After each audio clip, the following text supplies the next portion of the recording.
ذالک دا من انباء الغیب د غیب د خبرونو نه دي. انباء جمع د نبأ ده.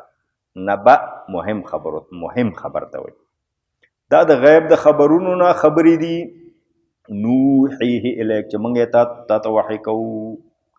یعنې دې نه معلومه شو چې انبیاء کرام په غیبو باندې نه پوهېږي. هغه څه باندې د غیبو پوهېږي چې الله یې ورته وښیي. چې الله یې ورته ونه ښیي خپله نه پوهېږي. ځکه الله نبي علیه السلام ته وایي چې دا د غیبو خبرې دي چې موږ یې تا ته وحی کوو.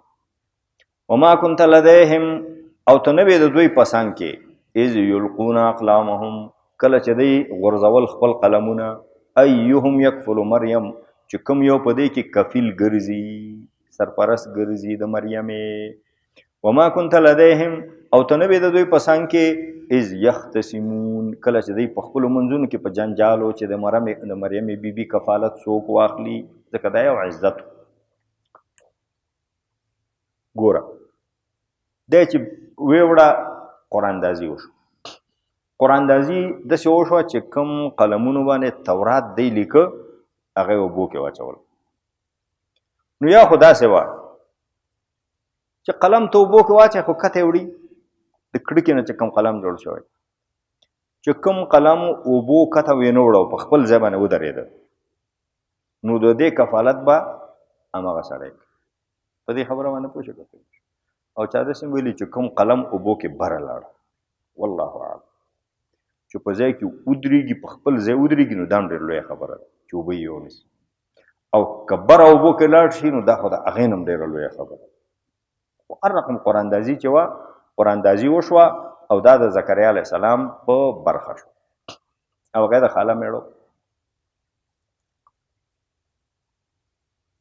نو الله رسول الله صلی الله علیه وسلم ته وایي چې دا قراندازي کله کېده تا هلته نه وي. دا خو زه تا خبروم واقعات ده. دې نه دا معلومه شوه چې پیغمبران په غیبو باندې نه پوهېږي په هغه شیانو باندې پوهېږي د غیبو چې الله یې پرې پوهېږي.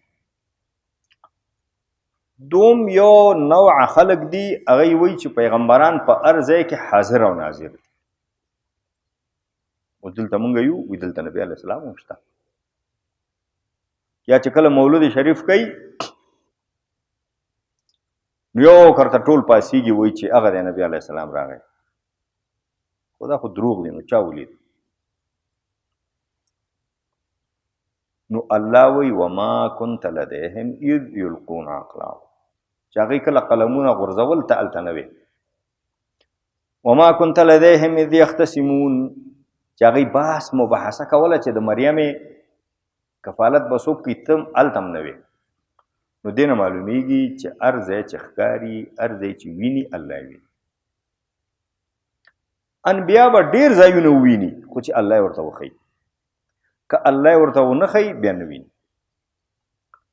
مولانا روم ویلي دي چې یعقوب علیه السلام نه چا پوښتنه وکړه چې یوسف علیه السلام خپل کمیس قافلې ته ورکړ او قافله د مصر نه کنعان طرف ته روانه شوه نو تا ویلې چې انی لاجد ریح یوسف ما به نه د یوسف بوی لګي.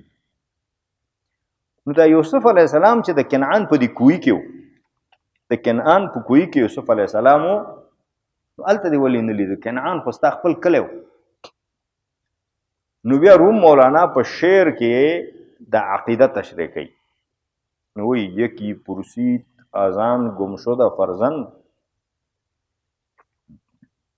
ز مصرش بوی پیرانش شمیدی چرا در چای کنعانش ندیدی. به دغه خونه جواب وی بگفت مثل ما مثل برق جهان است گاه بر تارم اعلا نشینم گاه بر پشت پای خود نبینم. کله خو زه ډېر لوړ مقام کې یم که نه ډېر شیان راته ښکاري هغه چې الله یې ښیي. چې کله الله نه ښیي نو بیا پښو لاندې مې یم چې یو شی پروت یې نه وینم. نو د کنعان په کوی کې راته الله ونه ښوده نو ونه مې لیده. که لیدلی وی خو ته راویستی که نه. او د مصر نه چې د کمیس بوی را باندې الله لګی نو خو لګی الله یې لګی معامله د الله په اختیار کې ده. نو د غیب عالم الله هر ځای کې حاضر او ناظر الله. الله نه بغیر بل څوک داسې نشته. که پیغمبرانو ته الله کوم خبر ورکوي د غیبو د ملایکو په ذریعه باندې ورکوي یا الله خپله ورکوي. اذ قالت الملائکتو کله چې ویلې ملایکو یا مریم ای مریمې ان الله بېشک الله یبشرکی تا ته زیری درکوي بکلمت منه په یو کلمه باندې چې هغه کلمه به د الله د طرف نه وي. الله تا ته د یو فرمان زیری درکوي، یو فرمان. عیسی علیه السلام ته کلمه ځکه وایي چې دا د الله په امر پیدا شوی، د خدای په وینا پیدا شوی، چې پیدا شه بس پیدا شوی. اسمه نوم د دې کلمې المسیح، نوم به مسیحي. د مسیح معنا د المبارک په عبراني جمله، المبارک برکتی. یا د مسیح معنا دا ډېر ګرځېدونکی، ځکه دیم د دین د دعوت دپاره ډېر ګرځېده. ابن عباس ویلي مسیح ته ځکه مسیح وایي ما مسحا ذو عاهة الا برئا، د یو بیمار نه دی مسح کړی مګر هغه الله ښه کړی. یا مسیح ته ځکه مسیح وایي لانه مسح عنه الاقذار والخصال الذمیمه، الله ته اقذار بد اخلاقۍ بد خویونه خصلتونه الله ته مسح کړي وو، تلرې کړي وو، پاک کړی. نوم یې مسیحي. عیسی ابن مریم، عیسی ابن مریم مسیح لقب شو او عیسی ابن مریم اسم کنیه شو. وجیها دی به مخوري فی الدنیا، په دنیا کې په نورو خلکو، ځکه پیغمبر دی. والآخره او په آخرت کې به مخوري، معزز به عزتمن به په دنیا او آخرت کې ځکه چې نبی دی. ومن المقربین او د الله د مقربینو نه، د الله د نزدې بندگانو نه دی. ویکلم الناس او خبرې به کوي خلکو سره فی المهد په زانګو کې، وکهلا او په عمر رسیدګۍ کې، او په عمر رسیدګۍ کې یعنی چې د 13 نه اوختی هغه وخت کې هم خبره کوي. ومن الصالحین او د الله د صالحو بندگانو نه دی. زانګو کې خبرې کړي چې کله دی راوړه مریم بیبي په غیږ کې و، نو هغې وی الله زه شرمېږم، ما خو مېړه نشته او دا پیدا شو. نو ملایکو ورته ویلې ته خبرې مه کوه، همدا لږ جواب وایي. دا څنګه جواب وایي، دا خو اوس پیدا شو. نو چې دا راغله کلي ته، د یهودیانو ملایانو پیرانو مشرانو ملکانو خانان ټول شو چې تاسو چلو شو، تا مورم خو بده ښځه نه وه، څه بزرګه ښځه وه، او ته ښه جلۍ بیت المقدس خادمه وې، دا کوم ځای نه پیدا. نو دې ورته ویلې، ما په اشاره کې ورته ویلې چې زه خبرې نه کوم، ما روژه نیولې ده، د نه خبرو کول، د خبرو نه کولو روژه مې نیولې. نو یهودیانو ملایانو ویلې کیف نکلمو من کان فی المهد صبیا، څنګه موږ خبرې وکړو هغه چا سره چې هغه په زانګو کې دی، په غیږ کې دی. دې کې عیسی علیه السلام خبرې شروع کړې. قال انی عبد الله آتانی الکتاب، وی ویلې زه الله بنده یم، هغه ماته کتاب را کړی دی. وجعلنی نبیا وجعلنی مبارکا، زه هغه پیغمبر کړی یم، زه برکتي کړی یم. واوصانی بالصلاة والزکات ما دمت حیا، تر څو چې ژوندی یم ماته امر کړی چې مونځ به کوې، زکات به ورکوې. وبرم بوالدتي، او امر یې راته کړی چې مور سره به نیکي کوې. ولم اکن جبارا شقیا، زه زورور سختی کوونکی او بدبخت او کمبخت نه یم چې خپلې مور سره بد وکړم، او زه الله شقي او بدبخت نه یم ګرځولی. وسلام علی یوم ولدتو، و پکې شته که نشته، سلام علی دی که وسلام علی. سلام علی یوم ولدتو، سلام دی په ما باندې په هغه ورځ چې زه پیدا شویم. و یوم اموت، کله چې مړ کېږم. و یوم ابعث حیا، او کله چې د قبر نه بیرته ژوندی پاسول کېږم. نو کومو خلکو چې مریم بیبي باندې تهمتونه او الزامونه لګول، وتښتېدل ټول چې د الله څخه عذاب موږ باندې کته نه شي، ماشوم خبرې وکړي. او کهل چې دی د کهل یو معنا چا کړې اکتمال الشباب، اجتماع القوه، یعنی چې ځواني تکمیل شوي، قوت مجتمع شوی، نو هغه وخت کې خو خبرې کړي دي، نبي شو پیغمبر. او که د کهل نه مطلب مشرتوب او بوډاتوب شي نو هغه وخت کې به هم خبرې کوي، د اسمان نه به بیا کښته کېږي او څلوېښت کاله به ځمکه کې بادشاهي کوي او خلک به الله ته او دین ته رابلي. قالت ویلې مریمي بیبي رب پروردګاره انا یکون لی ولد، څنګه به ما ته ولد پیدا شي؟ دی چې ورته ویلې الله تا ته ولد درکوي، مسیح عیسی ابن مریم، کوم ځای نه به شي؟ ولم یمسسني بشر، ما ته خو بشر لاس نه دی راوړی. قال ملک ورته ویلې کذلک الله یخلق ما یشاء، همدغه شان الله پیدا کوي هغه څه چې د الله ته اراده وشي. اذا قضا امرا، کله چې الله فیصله د یو کار وکړي، فانما یقول له کن فیکون، نو بېشکه الله هغه کار ته وایي چې وشه نو هغه کېږي. ویعلمه الکتاب، او الله ده ته تعلیم ورکوي د کتاب، والحکمه، او د حکمت، والتورات والانجیل، او الله ورته تعلیم ورکوي د تورات او د انجیل. ورسولا الى بني اسرائیل، یعنی وارسله رسولا، او الله ده لېږلی دی د رسول په شکل کې بني اسرائیلو ته، انی قد جئتکم بآیة من ربکم، نو چې دی د رسول په شکل کې الله بني اسرائیلو ته لېږلی دی. ګورئ نور قرآن اضافه خبرې حذف کوي، بس راغی رسول شو، ویلې کار شروع شو، خلاص. صحیح دی که نه؟ غټ ځکه که داسې هره قیصه لکه قیصه خوانانو غوندې د اول نه سړی ونیسي او اخر پورې کوي، نو خو هغې ته پر ځان ته دونه قرآن شریف په کار و چې د عیسی علیه السلام یوه قیصه پکې ځای شوې. نو قرآن هغه مهم شیان ذکر کوي، غیر مهم پرېږدي. ویلې بني اسرائیلو ته رسول مقرر کړی، چې رسول مقرر کړی نو رسول به خلکو ته دین نه بیانوي، دین به بیانوي که نه. نو اوس د هغې خبرې کوي چې کومې بني اسرائیل ته د عیسی علیه السلام د خولې نه شوي. انی زه چې یم قد جئتکم، یقینا تاسو ته راغلی یم بآیة من ربکم، په دلیل سره، نښې سره، معجزې سره د خپل رب د طرف نه. انی زه چې یم اخلق لکم، تاسو ته پیدا کوم، من الطین، د خټې نه، کهیئة الطیر، په شان د شکل د مرغه. اخلقو اصنع، جوړو، لکم تاسو ته، من الطین، د خټې نه، کهیئة الطیر، د مرغه د شکل غوندې شکل جوړو. فانفخو فیه، بیا پکې پوکو، فیکون طیرا باذن الله، نو هغه کېږي مرغه په اذن د الله، په امر د الله. وابرئ الاکمه والابرص، او زه درست کوم الاکمه، مورزات، مادرزات، وړون، والابرص، او ابرص، پیس مرض چې څوک والی. واحیي الموتى، ومړي ژوندي کوم باذن الله، په اذن د الله. او انبئکم بما تاکلون وما تدخرون، او خبروم تاسو په هغه شیانو باندې چې کور کې خورئ او هغه چې ذخیره کوئ. هلکان چې به ورسره راغلم مستي ته یا بل شي ته یا بل شي د ملګري، ورته به ویلې تا نن غرمه دغه شی خوړلی دی کور کې، او دونه شی هم کور کې پروت دی. دا علم ورته الله ورکړی. دا نه چې هغه په غیب وپوهېده، خو په دغه شي باندې الله پوهه و، ټول مغیباتو باندې نه پوهېده. او هغه چې تاسو ذخیره کوئ په خپلو کورونو کې، ان فی ذلکم لآیه، یقینا په دې کې تاسو ته نښه ده.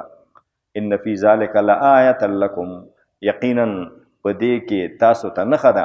ان کنتم مؤمنین، که تاسو مؤمنان یئ، یعنی په دې کې تاسو ته زما د پیغمبرۍ او زما د نبوت نښه ده، که تاسو مؤمنان یئ. ګورئ فیکون طیرا باذن الله، وابرئ الاکمه والابرص واحیي الموتى باذن الله. نو د مسیحیانو دا شبهه ختمه شو، هغه خدای نه و، هغه وایي زه دا کارونه کوم باذن الله، د الله په امر باندې، د الله په اذن باندې. که د الله اذن ته وباسي، عیسی علیه السلام په دم باندې او د هغه په هغه باندې نه مریض ښه کېده، نه برس ښه کېده، نه وړوندو سمېده، هېڅ شی نه کېده، او نه مړه ژوندی کولی شو. صحیح دی که؟ خو د الله امر و، الله ورته دې اجازه ورکړې وه. دا د هغه دپاره معجزه وه. معجزه چې دی نبي د هغې مظهري، مظهر معنا ده جای ظاهر شدن. معجزه هم خلق د الله دی هم کسب د الله دی. ته چې اوس دا مونځ کې دا خلق د الله دی، تخلیق د هغه دی، کسب ستا دی. ته چې مړی کې کسب ستا دی، خلق د الله دی. که نیکي کې که بدي کې تخلیق الله کې. خلقکم وما تعملون. صحیح. ته کسب کې معجزه کې علامه تفتزانی لیکلی دی په شرح مقاصد کې چې د عقیدې غټو کتابونو کې دی چې معجزه د اهل سنت والجماعت په عقیده باندې خلقم د الله دی، کسبم د الله دی. نبی دا کسبم نه کوي، خلق او کسب دواړه د الله دي. د نبی په کې څه شی مسله ده؟ هغه جای ظهور دی، د ظهور ځای دی. دې دپاره چې د هغه صداقت، د هغه رښتینولي ثابته شي او دا ثابته شي چې دا د الله پیغمبر دی، ده ته الله دا کمالات ورکړي. اصل معامله د الله په لاس کې. په دې خبره پوه شو؟ اولیاء الله نه چې کرامت صادریږي هغه هم همداسې، هغه ځای ظهور دی، د ظهور ځای دی. کرامت هم د الله خلق دی او هم د الله کسب دی. ولی نه الله ځکه صادروي چې هغه په الله معزز کی، هغه په الله عزتمن کی. خلکو ته دا ثابته شي چې دا د الله نیک بنده دی چې د هغه لارښوونو باندې عمل وکړي. دا مسله ده. بعضې خلک چې بعضې اولیاء الله کرامتونه لیدلي، د انبیاو معجزې لیدلي، بیا هغوی ته خدای ویلي، لکه مسیحیان، یهودیان او جاهل مسلمانان.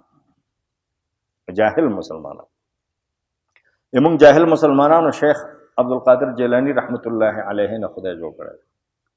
هغه صاحب کرامت ولی و او د اولیاء الله نه او نیکو او صالحو او خدا رسیده بزرګو د هغه څه کرامتونه به هم هغه شوي، خو د هغې دا معنا خو نه ده، خو خدای نه دی او نه د خدای قدر اختیار څوک لري. نو هغه د خدای درجې ته بیا رسول پکار نه. ومصدقا لما بین یدی من التورات، او په داسې حال کې چې زه تصدیق کوونکی یم لما بین یدی، چې زمانه چې مخکې دی، من التورات، د تورات. یعنی زه داسې پیغمبر نه یم چې نوی کوم بل دین مې راوړی دی او تورات ته غلط ویم او د موسی علیه السلام دین ته غلط ویم. هم منم صحیح دی، ما همغه دین راوړی دی. کوم شیان چې تاسو غلط کړي همغه صحیح کوم، کوم شیانو باندې چې تاسو عمل نه کوئ هغه عمل ته متوجه کوم. زه د تورات مې نسخ کړی نه دی، تکمیلو مې. ولأحل لکم بعض الذي حرم علیکم، او زه دې دپاره راغلی یم وجئتکم ولأحل لکم، او زه راغلی یم تاسو ته دې دپاره چې حلال کم تاسو ته بعضې هغه شیان چې حرام ګرځولی شوي دي په تاسو باندې. ګورئ دا ورته نه وایي چې الله در باندې حرام کړي، چې حرام در باندې ګرځولی شوي دي. په دې خبره هم ځان پوهېږي. ډېر داسې شیان و چې هغه الله حرام کړي نه دي، یهودو ملایانو خپله په خلکو حرام کړي. د یهودو ملایانو قصدن نو حرام کړي، دا د سزا په طور باندې الله د هغې په زړه کې اچولي و چې بس دا به ناروا وي.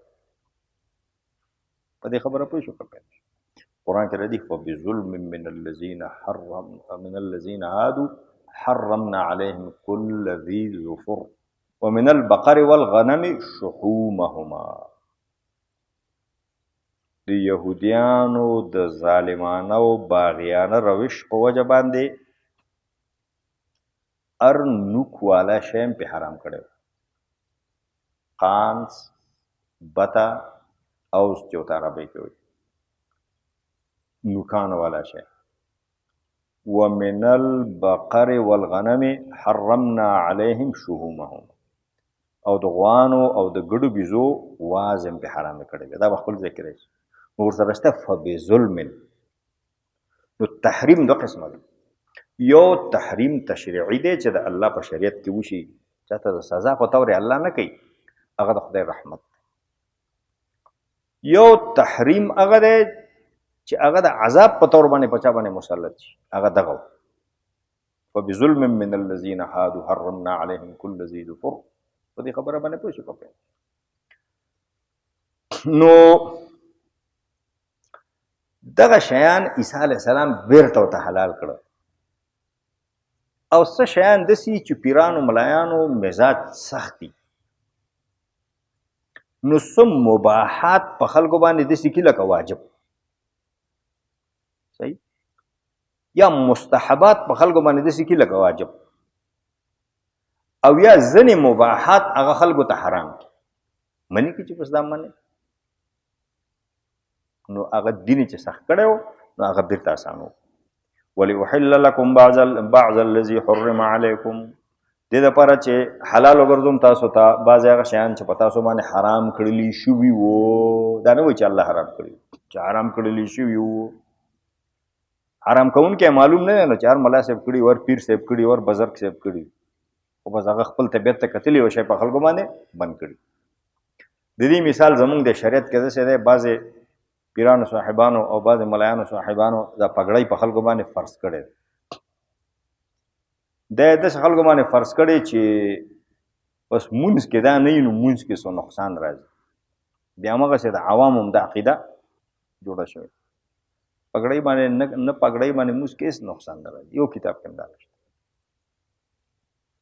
او د پګړۍ په فضیلت کې چې راغلی دې سره مونځ کې دونه ثواب راځي هغه احادیث صحیح نه دي مولوی امین الله په کتاب لیکلی دی سید النعامه فی احادیث العمامه نو هغې کې 18 حدیث دي د هغې فضیلت کې ټول ضعیف دي صحیح پکې نشته نو ضعیفو احادیثو باندې خو استدلال نه دی پکار چې ته اوس وایې بس ما کتاب کې ولیدل نو که داسې په ضعیفو حدیثو باندې دین بنا کې داسې حدیث درته وښیم چې داسې شیان به په دین کې شامل شي چې هغه به د دین نه نه وي خو که څوک یې وهي نو بد شی هم نه دی غوره دی بهتر دی خو دا د فرضیت درجې ته رسول پکار نه دي چې ته د وجوب درجې ته ورسې یا د سنت مؤکد درجې ته ورسې یا د فرض درجې ته ورسې ښه په دې ده چې زموږ د افغانانو لباس هم دی د دې ټول تقریبا ایشیا زمین د آسیا زمین لباس دی د ټولو هندوانې وایي موږ یې وایو عربانې وایي